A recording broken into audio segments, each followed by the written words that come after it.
দুর্নীতির লাগাম টেনে ধরতে না পারলে জাতির সাথে প্রতারণা করা হবে বলে মন্তব্য করেছেন দুর্নীতি দমন কমিশনের চেয়ারম্যান ডক্টর মোহাম্মদ আব্দুল মোমেন। দুপুরে সিলেটে দুদকের গণশুনানিতে তিনি একথা বলেন।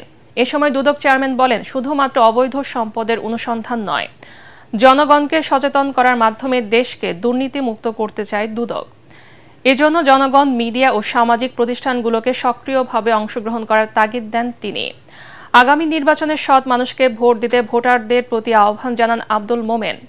অনুষ্ঠানে উপস্থিত ছিলেন দুর্নীতি দমন কমিশনের কমিশনার মিয়া মোহাম্মদ আলী আকবর আজিজি সহ ঊর্ধ্বতন কর্মকর্তারা।